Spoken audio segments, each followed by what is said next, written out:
So this is the gimbal one we're looking at now. Most people have probably seen Dude, this this is a fucking drone, bro. It's not a drone, he's saying. There's a whole fleet of them. Look on the ASA. Oh my gosh. They're all going against the wind. The wind's 120 knots from the west. Look at that thing, dude.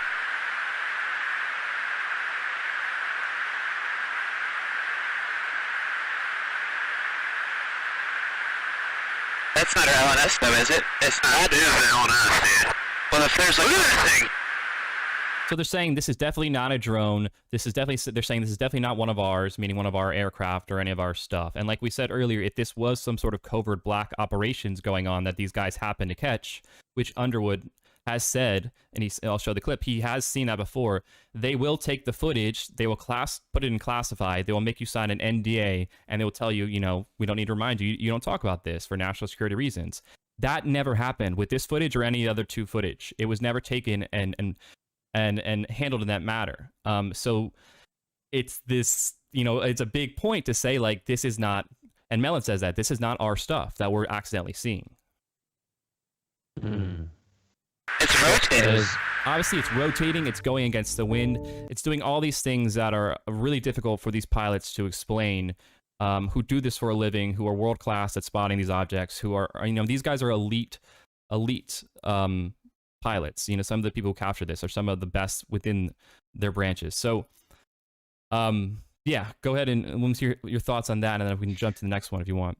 Yeah, well, you know, so I'm looking in the chats because I'm always really curious where people are at, and so, you know, John Luminous, he has a counterpoint, and I really try and be respectful to all different sides. He's saying we have to consider that this is all a distraction, and that can be determined by what manifests, keeping in mind that the truth has yet to come to us about anything. That's a little bit hyperbolic because the truth hasn't come to us yet about anything. It's hard to know what that means. Like, does nobody have any truth about anything? Are we just talking about the news here? And people are saying, like, you know, people who are commenting back, like, I doubt it's a distraction. This has been going on for thousands of years. And so let's see, he just said the info we are going to get will not be truth. Therefore, it is a distraction. So I just want to say one thing about that, and I'm not really just pushing back on this one guy, but what I am saying is like, if you read the Tao, you're right. Nothing is that we're getting is truth. So it depends on the manner in which you're actually speaking about. Like, what are we talking about when we're talking about actual truth? Because when I see this, I know I'm just watching 60 Minutes, and I know I'm just seeing a video that's showing something rotating there. I also know for a fact that video editing is so good that this could be faked. Of course, that. I see that somebody just sent me the footage. I'd heard about this for a while, but Stanley Kubrick's on camera, big beard, drinking, you know, saying he's been drinking a lot lately, saying that he filmed and faked the whole moon landing thing, and that he told Spielberg and several other directors about this, you know, and so that's kind of touching into, because I believe it was a flat earther sending me this, and I want to be very clear on this. I don't push away anyone who believes anything specifically because of what they believe. The one thing I will say is that as I'm watching this, I also have to be open to the fact that maybe what I'm watching hasn't been doctored. Maybe we just can't figure it out. Maybe 60 Minutes really is curious about this, and maybe this really is, on the face of it, what's going on. Yeah. It's super easy to be somebody that doesn't believe anything, and so anything that attacks or goes against the way we believe about the world, we say that's been faked. Look, there's all this technology. We know it can be faked, and therefore that is my proof that it is fake. And I'm not saying, and look, we know disinformation exists within the world of the intelligence communities. We know that there have been fake people throughout ufology. You know, we don't need to name names. Most people are familiar. So that does exist. And by no means am I saying that. The key thing, though, that's distinct and different about this footage and these three footage is that this is not some dude with his camera. This is not some SETI or MUFON video, anything like that. This is official military grade $6 million radar encrypted videos that are being brought back by pilots who don't have confirmation bias, because that's a big thing one of my buddies always brings up is like, well, you have confirmation bias because you want this to be true. And I'm like, look, we all right. do. Well, we all do. Not well, everyone who's into this stuff, yeah. And I'm like, look, man, fair point. I do want this to be true, and I'll take that L without a doubt. But these pilots who are professionals, who are afraid of being ridiculed, who have a national security oath and all these heavy duty things around this, they don't have confirmation bias. They have probably the opposite. They don't want to be the weird guy in the group who's coming back and they're making fun of, a lot of times, like they just said. But they feel it's their duty and their oath, which makes it way more credible. And so, that's why I put more credence on these videos, because these are officially sanctioned by DOD, by the Navy, by the Pentagon. Now, do they want to control the narrative and all these other things, with this? For sure. That's how it always works. But we, the people, can play a part in how that narrative plays out. And like I said, and I'll play a clip later from Sagar that's amazing, they never wanted this to happen. There was resistance at every step of the way with all of this stuff. This wasn't something they slid out and we're like, oh yeah, it just happened to be leaked by some anonymous, spook, like we hear with a lot of national security reporting. That's how that works, Operation Mockingbird, for sure. That is a real thing. This is not that case. This is we got to understand the nuance. And I got into this whole subject because I was skeptical, like I told you before we started, but I followed the evidence. I followed the paper trail. I followed the empirical, really hard to prove stuff. And I think we have reverse engineered some stuff that's our own stuff. This idea of, I forget what they call them, U.S. military, reverse engineer things. But the bottom line is the really serious, credible footage, like these 3 videos, these things aren't anything reverse engineering that are ours. So let me just bring up the next footage if you want to jump in before I show it. You're welcome to. Well, yeah, I was just going to say that when I was saying everyone has confirmation bias, I'm saying that we all have a belief system and we all use our confirmation bias for the most part, unless you are actively seeking how you might be wrong, unless you're actively seeking that. And I can say that most people I know, they're not actively seeking how they might be wrong and staying open. They have a core philosophy and a belief system, and they do use their confirmation bias. They don't see it when they use their confirmation bias, but they see it when others use it. And these are highly intelligent people, and I have to put myself in that very same list. I have confirmation bias. And so with this, I go through my own little process to make sure, because there's another woman, Nicole, it's like, or maybe it's a sensational story to get people watching the news again after the COVID fear media, again, another possibility. So here we are swimming in possibilities of what this could be. But this is the Socratic method. What's holding up the best when you use Occam's razor, when you use logic? And I'm not some super analytical person. I also believe in spiritual concepts and these things. And I'm not like everything has to be falsifiable. Everything has to be measured. But we also have to have a degree of critical thinking here and say, like, look, like, what do we know?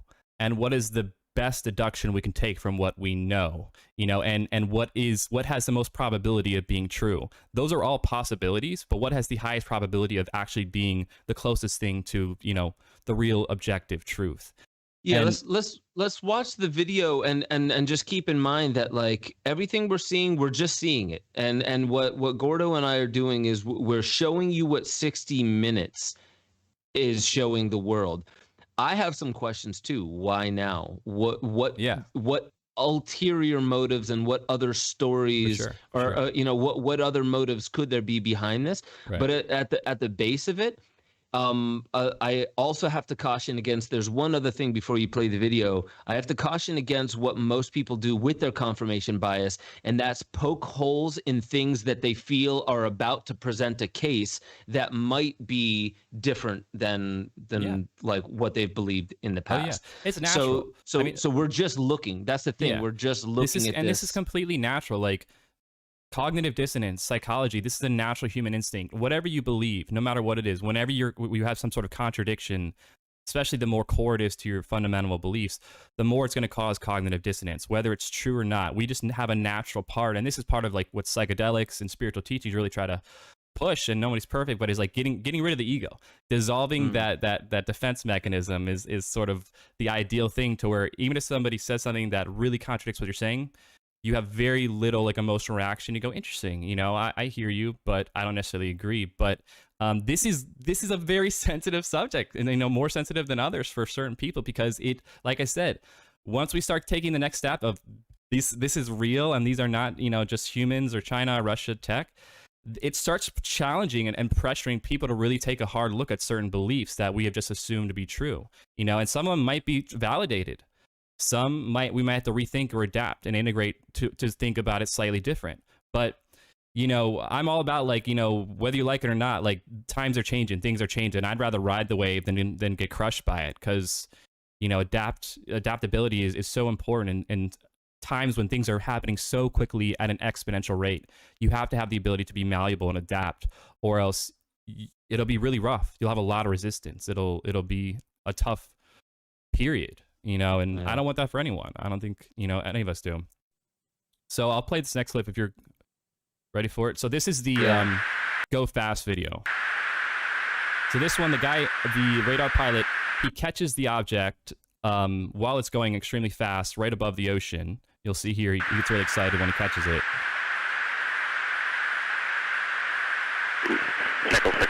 So that's really hard to do, what he just did. He boxed a moving target. He kept trying to get his box to be on the target while it was moving really fast, and he finally boxed it, and so he's really excited once he's now boxed it. Roger,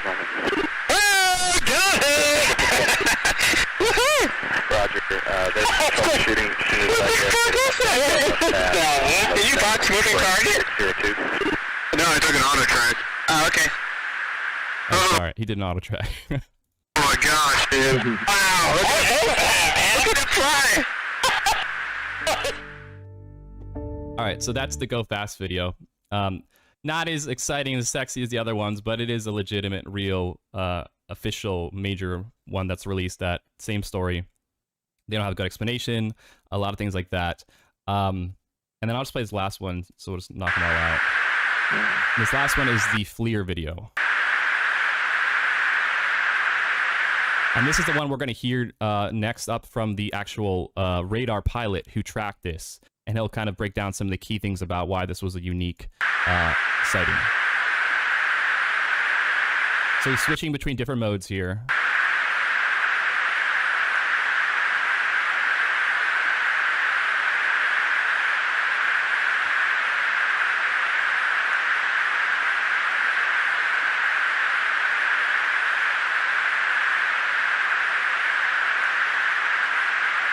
The object is basically floating above the ocean right now.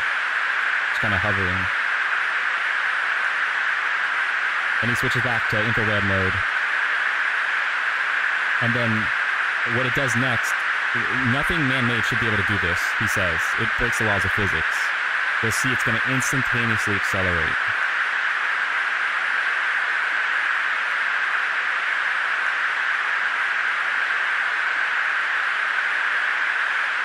So he zooms in,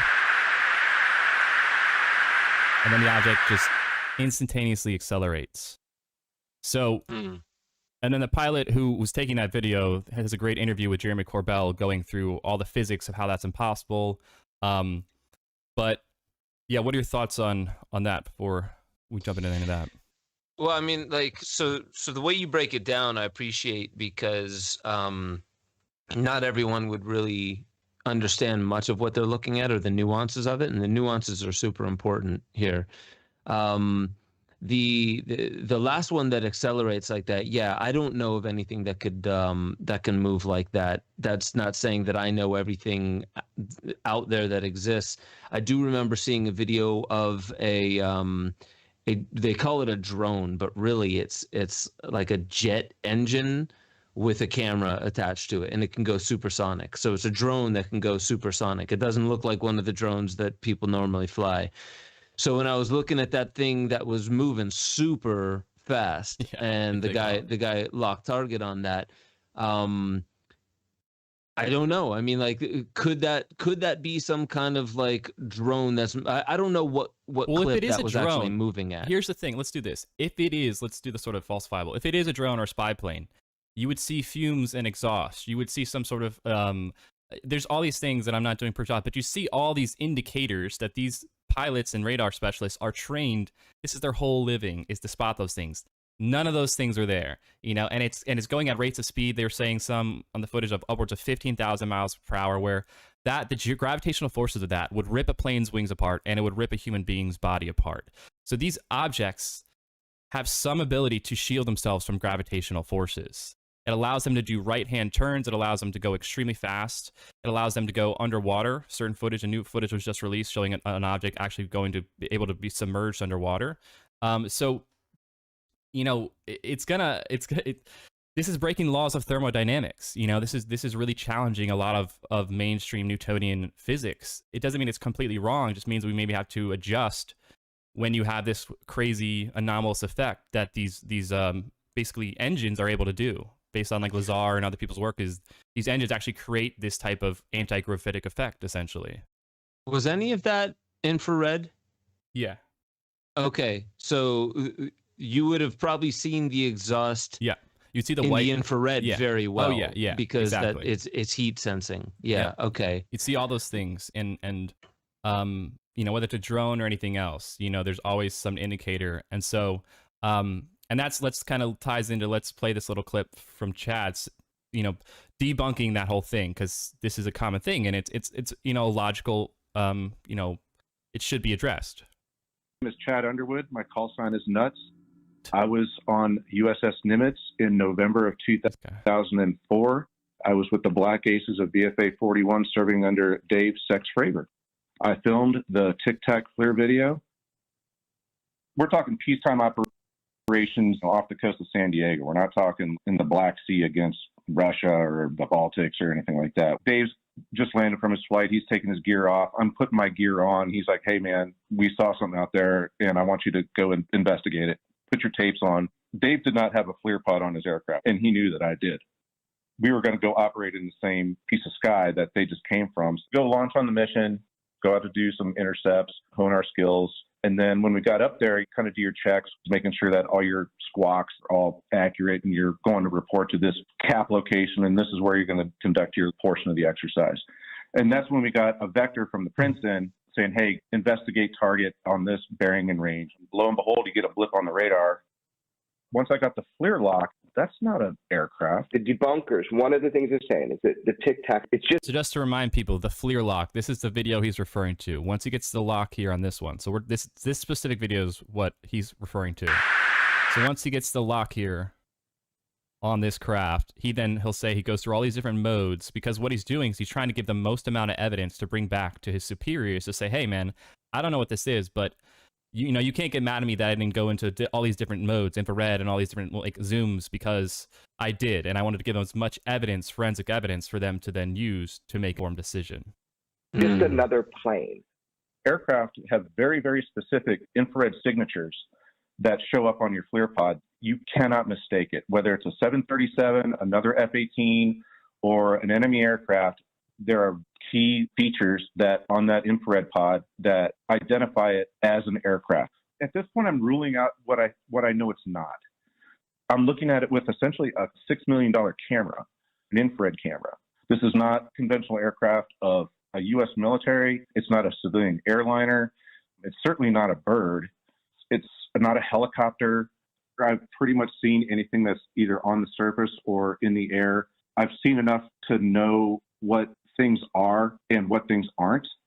I'm close enough to the object that I should be able to even tell whether it's a military aircraft versus a civilian aircraft. I should be able to tell that by the features that you would normally and typically see. There should be. So that's another thing to keep in mind that's important with all this, is that not only are they catching this on radar, but these guys sometimes in some of these official cases are getting really close to these objects, and they're able to see with their own visual eyes. And they're going, man, like, I'm looking at this thing from not a super far away distance, and that's clearly not a drone. That's clearly not some sort of spy craft or anything. I mean, these things have these really weird appearances a lot of times. It's spherical or cigar shaped or gimbal shaped, and it has like some way to, you know, distort, you know, space and time. You know, when you distort gravity, like a black hole, it also distorts light and space. So that's what causes these weird effects where like light almost, you know, you've seen these crazy photos of light going into a black hole. It's almost like reproducing this weird miniature type effect. So it starts to kind of all add up when you start saying, okay, maybe the realm of this stuff is real for this type of tech to exist. And if it does, it would explain why this effect and this effect looks this way, or it has this ability. Any aircraft of any type, whether we're talking a helicopter or a fixed-wing aircraft of a fighter or commercial, you should be able to see a tail. You should be able to see wings. You should see the exhaust plume. Those should be very, very obvious on a FLIR pod. The infrared portion of that is just looking for heat contrast between a target and its background. I was not seeing any of those features. The biggest giveaway is the exhaust plume. You should have been able to see rotors, tail, wings, plumes, and exhaust. Right. You're not seeing that. None of it. The Tic Tac UFO had none of that. That's correct. Wow. It's featureless. It's just this elongated thing. There's no distinguishing feature that says this is an aircraft. I have no idea what this thing is. This Tic Tac UFO, why is this different than anything you've seen before? When you take a radar lock on something, I'm going to see your airspeed, I'm going to see your altitude, I'm going to see your heading, I'm going to see your aspect. I'm going to see all of that on my radar. Every bit of information that that radar can possibly give me, I'm going to know. And I'm going to have all that situational awareness right there in front of me. And it's happening real time. There's no latency. There's no delays in scanning or anything like that. What was different about this was as soon as I took that lock, the track started doing all sorts of just little things that are not normal. The heading was erratic. It should be able to tell me your airspeed and also your Mach number. So it should say like 0.8 Mach, for example. So, 80% the speed of sound. It should say that. It was jumping all over the place. It was like 0.8, 0.4, 0.2, 0.1, 0.9. And it's just like my radar can't hack it. And in all instances, it should be able to hack that. And then I was also receiving what they're called strobe lines. And they just basically look like lines on your radar that are indications that you're being jammed.